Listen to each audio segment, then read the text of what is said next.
Welcome back to JB Foodie Cooks. Today we are looking at chocolate peanut clusters for National Peanut Cluster Day. Let's get started.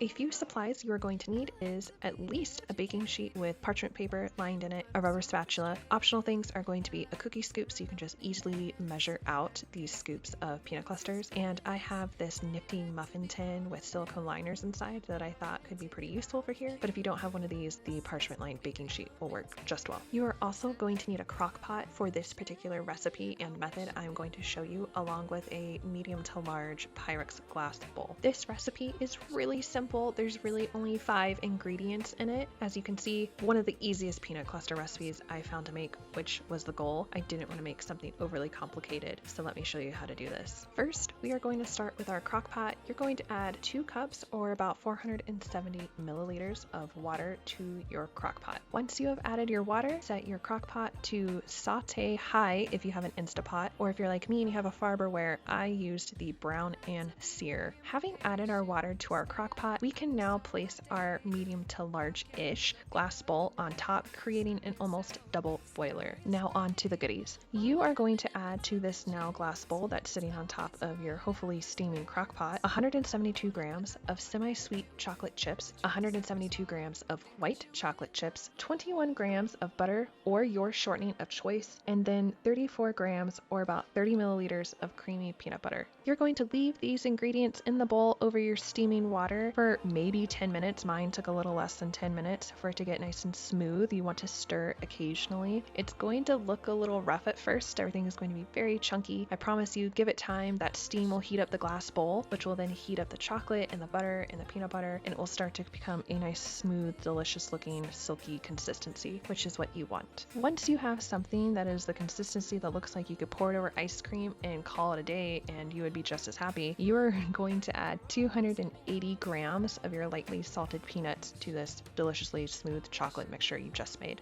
If you happen to notice that your chocolate doesn't look quite as smooth once you start adding your peanuts in and it's still over the heat and it looks like it's getting a chalky quality almost to it, your chocolate's getting too hot and you're going to want to pull it off of your steam bath, which is exactly what happened to me. I had to just take it off the steam bath so that that glass bowl wasn't being continuously exposed to more heat. It was just fine. If it happens to you, just be quick about it, get it off the heat, and just keep stirring and it should be good to go. Once all of your peanuts look like they're nice and evenly coated, now we can start to scoop these out onto our prepared cookie sheet lined with parchment paper, or if you're like me and you have the muffin tins with the silicone liners, right into those. So I used an ice cream scoop or a cookie scoop, whatever this is, whatever I said it was earlier, to measure my peanut clusters out. And I went straight for my silicone lined muffin tins because I figured that would be a really easy way to pop these out. And I was not consistent with how I measured these. So some of these peanut clusters have a lot in them. Some of them have not so much. Some are like Goldilocks in between. I did end up having enough of my peanut cluster mixture that I did need to scoop the remainder of it onto my parchment lined baking sheet. So I did still need that even using the muffin tins. But remember, I was not consistent about how much I measured even with a cookie scoop. So you could get more, you could get less. It all depends. One other thing to note with this recipe, I actually cut this recipe in half. So the original recipe called for double of everything I used, and that just seemed like a lot of peanut clusters for me and my husband to get through, and people are tired of me trying to make them fat by feeding them all of the food I've been making lately. So